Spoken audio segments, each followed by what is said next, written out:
अचानक वाली बारिश है। तो मैं आज चक्रवर्ती सम्राट राष्ट्रवीर राजभर महाराजा सुहेलदेव राजभर जी के 1015वें जयंती के अवसर पर यहाँ पर उपस्थित सभी लोगों को मैं बहुत बहुत शुभकामनाएं देता हूँ और ढेर सारी बधाई देता हूँ।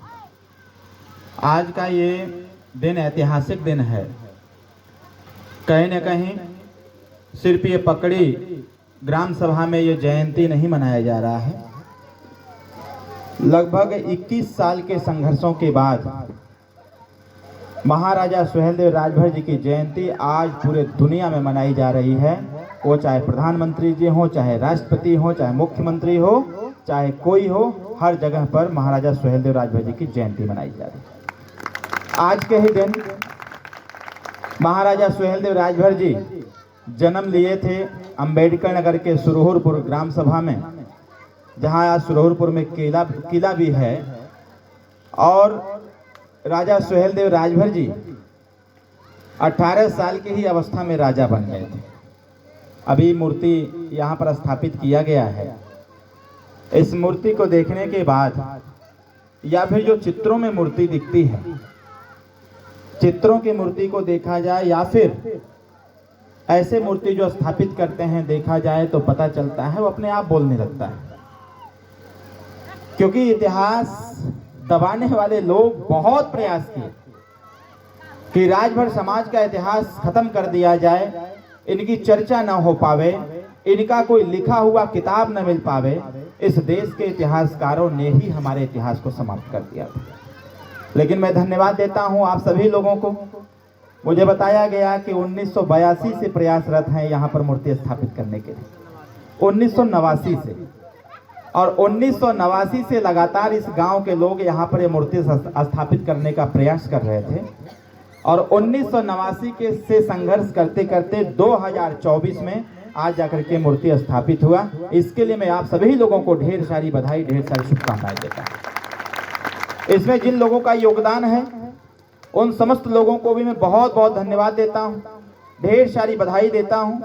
और हम लोगों का प्रयास भी निरंतर ये बना रहता है कि जब तक ये समाज अपना इतिहास नहीं जानेगा, कहा भी जाता है कि जो समाज अपना इतिहास नहीं जानता, अपने बड़े बुजुर्गों की कदर नहीं करता, वह समाज इस देश में कभी तरक्की नहीं कर सकता। मान्यवर कांसीराम साहब भी कहा करते थे अपने समाज को जगाने के लिए कि जिस समाज का इतिहास नहीं होता है उस समाज का कोई विकास नहीं होता है। और तमाम देश के इतिहासकारों ने भी ये बात कह रखा है। ये मूर्ति लगाने की आवश्यकता क्यों पड़ गई भाई? आज सुहेलदेव जयंती मनाने की आवश्यकता क्यों पड़ गई? आज के 20 साल पहले, 25 साल पहले कहीं भी ऐसी कार्यक्रमों का आयोजन नहीं होता था, कोई भी मूर्ति के बारे में नहीं सोच पाता था। क्योंकि जब भी बात आती थी बिरादरी की, जाति की, समाज की, तो लोग जब भी चर्चा करते थे वो पूछते थे, अगर नाम पूछ देते थे तो हमारे जैसे नौजवान आज के 25 साल पहले जब अपना परिचय देता था तो मैं अपनी जाति की चर्चा नहीं करता था। जाति की चर्चा न करने के पीछे सबसे बड़ा कारण था, इस देश में सबको लोग जानते थे। जिनका इतिहास था उसको लोग जानते थे, जिसका नाम किताबों में था उसको लोग जानते थे, जिनको राजनीतिक भागीदारी मिली थी उसको लोग जानते थे, जिनको नौकरियों में हिस्सेदारी थी उनको लोग जानते थे, इसलिए उनको सम्मान के दृष्टिकोण से देखते थे। लेकिन जब भी बात आती थी राजभर की, जब कोई पूछता था किस बिरादरी से हो, जब हम जैसे लोग बताते थे कि हम राजभर हैं, तो लोग हे दृष्टि से हम लोगों को देखते थे। अगर सबको यादव जी कहते थे, पंडित जी कहते थे, बाबू साहब कहते थे, तो इस राजभर समाज को भरवा कह करके बोलने का कार्य करते थे। मतलब जाति के नाम पर भी सम्मान नहीं मिलता था। जाति के नाम पर सम्मान नहीं तो हिस्सेदारी कहाँ? जब इस सम्मान जो नहीं मिल पा रहा था, जगह जगह पर जब हम लोगों का अपमान हो रहा था, जगह जगह पर हम लोगों का अपमान जब सम्मान छीना जा रहा था, जब अपमानित दृष्टिकोण से हमको देखा जा रहा था, तो आवश्यकता पड़ी। और इतिहासकारों ने भी कह रखा है कि आवश्यकता ही उत्पत्ति की जननी होती है। कहीं न कहीं आवश्यकता पड़ी और आवश्यकता ही उत्पत्ति की जननी है। तो उसी उत्पत्ति में सुहेलदेव भारतीय समाज पार्टी का निर्माण हुआ और बताया गया अगर हम नमस्ते प्रणाम बोल करके अभिवादन कर सकते हैं तो आने वाले समयों में नमस्ते प्रणाम बंद करके हम जब तक जय सुहेलदेव नहीं बोलेंगे तब तक हमारी पहचान बढ़ने वाली नहीं। और आज 21 साल के संघर्ष ने देश के नेताओं को भी बाध्य कर दिया सारे पॉलिटिकल पार्टियों को भी बाध्य कर दिया, शासन और प्रशासन को भी बाध्य कर दिया कि राजा सुहेलदेव राजभर जी की वीर गाथा को आपको स्कूल में भी पढ़ाना होगा और इतिहास की किताबों में लिखना पड़ेगा। और साथियों, मैं धन्यवाद देता हूं नेताजी को और धन्यवाद देता हूं पार्टी के कार्यकर्ताओं को। इन्हीं कार्यकर्ताओं की देन है कि आज देश के प्रधानमंत्री जी भी वीडियो डाल करके कहते हैं कि आज ऐसे महानायक का जन्मदिन है, आज ऐसे महानायक का जन्म दिवस है जिनके विचारों पर जब तक देश नहीं चलेगा तब तक है देश विकास के रास्ते पर नहीं जा सकता है। साथियों, इस बात को समझने की आवश्यकता है। आखिर ये सारी चीजें हुई कैसे? ये सारी चीजें हुई तब जब सुहेलदेव भारतीय समाज पार्टी का निर्माण हुआ, जब इनके जैसे कार्यकर्ता आपके गांव में आके समझाने का प्रयास किए, आप रैली में गए, धरना में गए, प्रदर्शन में गए, जनसभा में गए, और जब वहां जाकर के हम जैसे लोगों की बातों को आपने सुनने का काम किया और अपने बच्चों को पढ़ाने लिखाने का कार्य किया, तो आपका बेटा मोबाइल पर इंटरनेट के माध्यम से राजा सुहेलदेव राजभर जी के इतिहास को पढ़ने का कार्य किया। जब उनके इतिहास को पढ़ा तो उसके अंदर की जमीर जग गई। उसने कहा कि जो व्यक्ति इस देश की रक्षा कर सकता है, जब इस देश से विदेशी आक्रांताओं का प्रवेश हुआ था, ये देश जब लोकतंत्र में नहीं था, ये देश राजतांत्रिक व्यवस्था में चलता था, हर जगह राजा हुआ करते थे, राजा का साम्राज्य हुआ करता था। उस समय 585 राजा इस देश में थे और ताजुब होगा जान करके, इस बात को जानने की आवश्यकता है नौजवान साथियों, 585 राजा में अकेले 165 राजा राजभर समाज के हुआ करते थे। इसको बहुत सारे लोग नहीं बताने का कार्य करते। आप कल्पना करिएगा, जब इस देश में विदेशी आक्रांता प्रवेश किया, इस देश को लूटने की नीयत से, इस देश में धार्मिक परिवर्तन की नीयत से, ये देश देवी देवताओं का देश है, ये देश सनातनी देश है, लेकिन यहाँ पर विदेशी आक्रांताओं ने प्रवेश किया और यहाँ पर जो तांडव मचाने का कार्य किया था, आपको जान के ताजुब होगा कि इस देश के अधिक से अधिक राजा उस विदेशी आक्रांता से परास्त हो चुके थे। लोगों ने उसके दास्तान को स्वीकार कर लिया था, अपनी सेना उसके साथ लगा दिया था और उसकी सेना इतनी बड़ी हो गई थी कि लगभग बहराइच पहुंचते पहुंचते 2.5 लाख की सेना सैयद शाह मसूद गाजी के साथ हो गया था। और जब वहां पहुंचता है, वो कहता है कि जब हम इतने देश के सभी राजाओं को परास्त कर सकते हैं, तो फिर बहराइच के राजा सुहेलदेव राजभर जी को क्यों नहीं परास्त कर सकते। गुप्तचरों के माध्यम से जब सैयद शाह मसूद गाजी को पता चलता है कि बहराइच श्रावस्ती का राजा सुहेलदेव राजभर की उम्र मात्र 22 साल है, वो विदेशी आक्रांता ने हंसते हुए बोला कि जब देश की बड़ी बड़ी ताकतों को मैं परास्त कर सकता हूँ, उनके तमाम किले को मैं ढहा सकता हूँ, उनकी सारी संपत्ति लूट सकता हूँ और बहुत सारे ताकतवर राजाओं को मैं परास्त करके अगर मैं आगे बढ़ सकता हूँ, तो ये 22 साल के नौजवान को मैं क्यों नहीं परास्त कर सकता। साथियों, जान करके अभी और आश्चर्य होगा आपको कि जैसे ही बहराइच में सीमा पर जाकर के मसूद गाजी संदेश भेजता है राजा सुहेलदेव राजभर जी को अपना साम्राज्य छोड़ने के लिए, और उनके जो नियम और कानून होते थे विदेशी आक्रांता के, कहता था इसको स्वीकार करो, हमको रास्ता दो, क्योंकि मैं बहराइच से ही नेपाल जाना चाहता हूं। अगर वो विदेशी आक्रांता नेपाल चला जाता तो आज इस भारत देश में हिंदुओं का नामो निशान खत्म हो जाता, सनातनियों का नामो निशान खत्म हो जाता। साथियों, बहराइच में 7 दिन वो डेरा डाला रहा और 7वें दिन 7 दिन राजा सुहेलदेव राजभर जी योजना बनाते रहे कि आखिर इसको कैसे परास्त किया जाएगा। वो छोटे से साम्राज्य में राजा सुहेलदेव राजभर जी के पास मात्र 7,500 की सेना थी। एक तरफ 7,500 की सेना और दूसरे तरफ 2.5 लाख की सेना। आप कल्पना करिएगा कि राजा सुहेलदेव राजभर कैसे पराक्रमी थे साथी। लेकिन राजा सुहेलदेव राजभर जी को जब इस चीज की जानकारी हुई कि उसके पास अपार सेना है, राजा सुहेलदेव राजभर ने मातृत्व की रक्षा के लिए उन्होंने एक पत्र लिखा। लोगों ने पत्र लिख करके इस अपने इर्द गिर्द के राजाओं को संदेश भेजा अपने संदेश वाहक के माध्यम से कि इसको रोकना बहुत जरूरी है। अगर ये हमारे बहराइच को भी जीत करके अगर नेपाल चला गया तो इस भारतवर्ष को गुलाम होने से कोई नहीं रोक सकता है। जब इनके पत्र जाते हैं इनके संदेश वाहकों के माध्यम से, तो सारे राजा उसको डिनाई कर देते हैं, छोड़ देते हैं। कहते हैं ऐसे पराक्रमी से कौन लड़ेगा जिसने देश के बहुताय राजाओं को हराते हुए बहराइच प्रवेश किया है।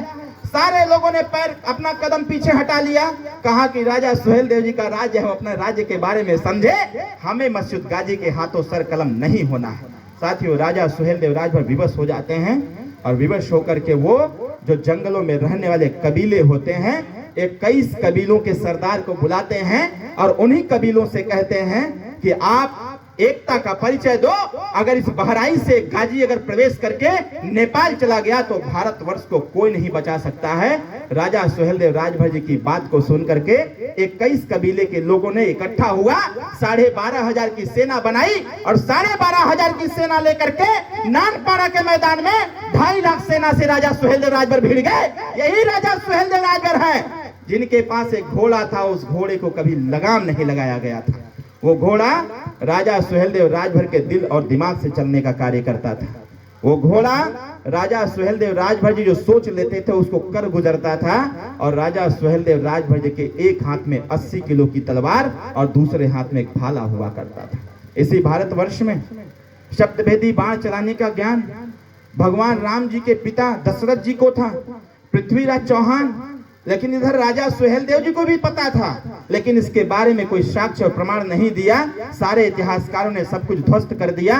लेकिन मैं धन्यवाद देता हूं हमारे ही समाज के जो इतिहासकार हैं, उन लोगों ने खोज खोज करके तमाम जगह से इकट्ठा किया। इकट्ठा करने के बाद सब कुछ समाज को देने का कार्य किया तो पता चला कि राजा सुहेलदेव राजभर जी भी शब्द भेदी बाण चलाने का ज्ञान जानते थे। और उसी का काम रहा कि 2.5 लाख की सेना को परास्त करके सैयद सयान मसूद गाजी को चित्तौड़ा झील के किनारे अपने 80 किलो की तलवार से बीचों बीच चीरने का काम करते हैं और दुनिया को संदेश देते हैं कि दोबारा भारत पर किसी ने आक्रमण किया तो जब तक यहाँ भारतीय राजाओं का शासन रहेगा, जब तक यह देश में ये राजभर समाज के योद्धा रहेंगे, तब तक भारत देश को कोई गुलाम नहीं बना सकता है। साथियों, ऐसा इतिहास बताता है और इतिहासकारों ने बताने का कार्य किया कि इस देश का कोई भी युद्ध का इतिहास होगा, वो इतिहास तब तक पूर्ण इतिहास नहीं कहा जाएगा जब तक भारतीय क्षत्रिय राजभर समाज का इतिहास का नाम उसमें दर्ज नहीं होगा, तब तक कोई भी युद्ध का इतिहास पूर्ण इतिहास नहीं कहा जा सकता है। साथियों, आपका बहुत बड़ा इतिहास है। मैं अगर सारी बातें बताऊंगा तो मुझे बहुत समय लग जाएगा। अभी तो शुरुआत है। आपको लोग कहते थे, हमारे सामने हमारे सुरक्षा के लोग खड़े हैं। एक छोटी सी बात मैं बताऊंगा आपको। पहले लोग हम लोगों को क्या कहते थे? लोग कहते थे ना, आज के 25 साल 30 साल पहले कल्पना करिएगा, ये मैं इसको साक्ष्य के तौर पर दे रहा हूं आपको। 25 से 30 साल पहले कहीं भी चोरी होती थी तो इंस्पेक्टर साहब की गाड़ी सीधे राजभर बस्ती में आती थी और कहते थे कि यह चोरी कैले हुई। आपको परेशान किया जाता था। आखिर क्यों ऐसा होता था? देश आजाद हुआ, संविधान लिखा गया, संविधान में राजभर समाज को आखिर इसको क्रिमिनल ऑफ कास्ट क्यों घोषित कर दिया गया कि ये जन्मजात अपराधी होंगे? मतलब माँ के पेट से बच्चा पैदा हुआ, माँ के पेट से बच्चा पैदा हुआ इस धरती पर, उसका नाम दर्ज हो गया कि अपराधी होगा। इसीलिए हम लोग बार बार भाषण देने का कार्य करते थे। अगर संविधान कहता है कि राजभर समाज जन्मजात अपराधी है तो मुझे अपराध करने का लाइसेंस दे दिया जाए, मुझे डीएम के कार्यालय की छिनैती करने का लाइसेंस दे दिया जाए। तब जाकर के संविधान में संशोधन हुआ और हम जैसे लोगों को ओबीसी पिछड़ी जाति में देने का कार्य किया गया, पिछड़ी जाति की श्रेणी में रखने का कार्य किया गया। ये क्यों कहा गया था? ऐसे ही नहीं कहा गया था। जब हमारी गरीबी का आलम था तो जब भी कोई पूछता था राजभर के बारे में तो लोग कहते थे कि मछली मारने वाली जात है।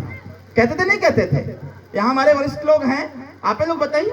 लोग कहते थे मछली मारने वाली जात है। और बाद ही पूछते थे तो कहते थे कि ये लोग ताल में चूहा मारने का काम करते हैं। ओकरे बाद भी नहीं थकते, कहते थे ये लोग चोरी करने वाले लोग हैं। इसलिए कहीं पहलवा हम लोग भाषण कभी कभी दे देते थे कि पुलिस वाले खोजते हैं इधर से तो पीछे से राजभर गायब। तो मेरा कहने का तात्पर्य क्या है? ये ऐसे ही नहीं था साथियों। जब इस देश में राजा सुहेलदेव राजभर जी की जब मृत्यु हुई, अभी तमाम लोग कहते हैं कि उनको सैयद सयान मसूद गाजी ने मार दिया था। अरे बेईमान, इतिहास चोरों, राजा सुहेलदेव राजभर जी किसी से मरने वाले थे? राजा सुहेलदेव राजभर जी मार करके भूत बना दिए थे मसूद गाजी को, जिसने इस देश के सारे राजाओं को परास्त कर दिया। उसको एक 22 साल का लड़का परास्त करके बता दिया पूरी दुनिया को कि राजभरों का शासन यहाँ पर रहेगा, तुम्हारी पपौती यहाँ चलने वाली नहीं।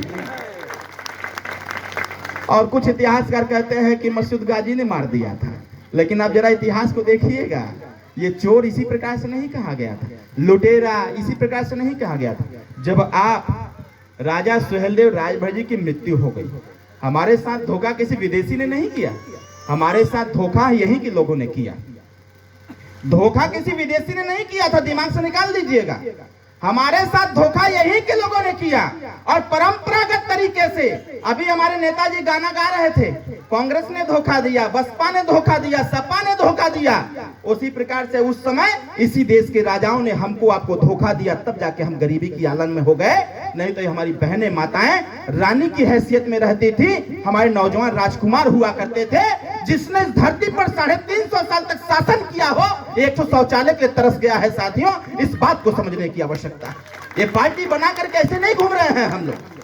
ये पार्टी बना करके आपको समझाने का जो प्रयास करते हैं इसलिए करते हैं कि अभी भी वक्त है जागने का, समझने का। अगर नहीं समझोगे, 4 पुष्प बर्बाद हो गई, 5वां लाइन लगाया हुआ है, ओम प्रकाश सागर मर जाएगा, फिर दोबारा इस समाज को पूछने वाला नहीं होगा। इसलिए अभी भी वक्त है, जाग जाओ। इसलिए जाग जाओ और इतिहास को पढ़िए, जानिए, समझिए। दुनिया क्या कहती है, भाड़ में जाए। हमारा नेता क्या कहता है, उसके आदेश का पालन करते हुए टूट पड़ना है कि जब तक हमारा नेता रहेगा और जब तक वो जो कहता रहेगा वही काम हम लोग करेंगे। क्योंकि सब लोगों ने अपना विकास कर लिया, अभी हमारा विकास बाकी है। एक सिपाही खोजने पर नहीं मिलता है, एक दरोगा खोजने पर नहीं मिलता है। लोकतंत्र की सबसे बड़ी पहचान यही है हमारे समाज की। इसलिए आज के समय इस जयंती के अवसर पर हमको आपको संकल्प लेने की आवश्यकता है कि जयंती के साथ साथ बच्चों को पढ़ाएंगे और बच्चों को पढ़ा लिखा करके होनहार बनाएंगे। और आने वाले समयों में इस पकड़ी थाने पर भी इंस्पेक्टर की कुर्सी पर हमारा राजभर का बेटा जब तक नहीं बैठ जाएगा, तब तक चैन से मानने वाले हम लोग नहीं। 350 साल शासन आप चलाए हों, ये थाना कोई दूसरा चलाएगा। इसलिए मैं बहुत बहुत बधाई देता हूं। अभी आगे मऊ में हमारा बहुत कार्यक्रम लगा हुआ है। मैं ज्यादा कुछ नहीं कहते हुए आप सभी लोगों को प्रणाम करते हुए बस एक आग्रह करूंगा कि माता जी लोग लड़का लड़की को पढ़ाइए और लड़का लड़की को पढ़ाइए, क्योंकि पढ़ाना नितांत आवश्यक है। अगर लड़के और लड़की को आप नहीं पढ़ाएंगे, उससे खाली बकरी चरवाएंगे, गाय चरवाएंगे, तो जिंदगी बीत जाएगी। आपका मड़ई से आवास और आपका कुछ नहीं होने वाला है। इसलिए जिस समाज के लोगों ने शिक्षा को प्राथमिकता दिया, वो समाज आगे बढ़ गया, और जिसने शिक्षा को छोड़ दिया वो समाज आज भी गर्त में है। इसलिए मैं आपसे आग्रह करूंगा, आप खाली मनोयोग से अपने बच्चे को पढ़ाने का संकल्प लीजिए और बच्चे और बच्चों की पढ़ाई की जिम्मेदारी हम लेते हैं। सरकार की व्यवस्था देकर के आपको पढ़ाने का बंदोबस्त करेंगे। बहुत बहुत धन्यवाद। जय सुहेलदेव, जय भारत, जय भारतीय समाज पार्टी।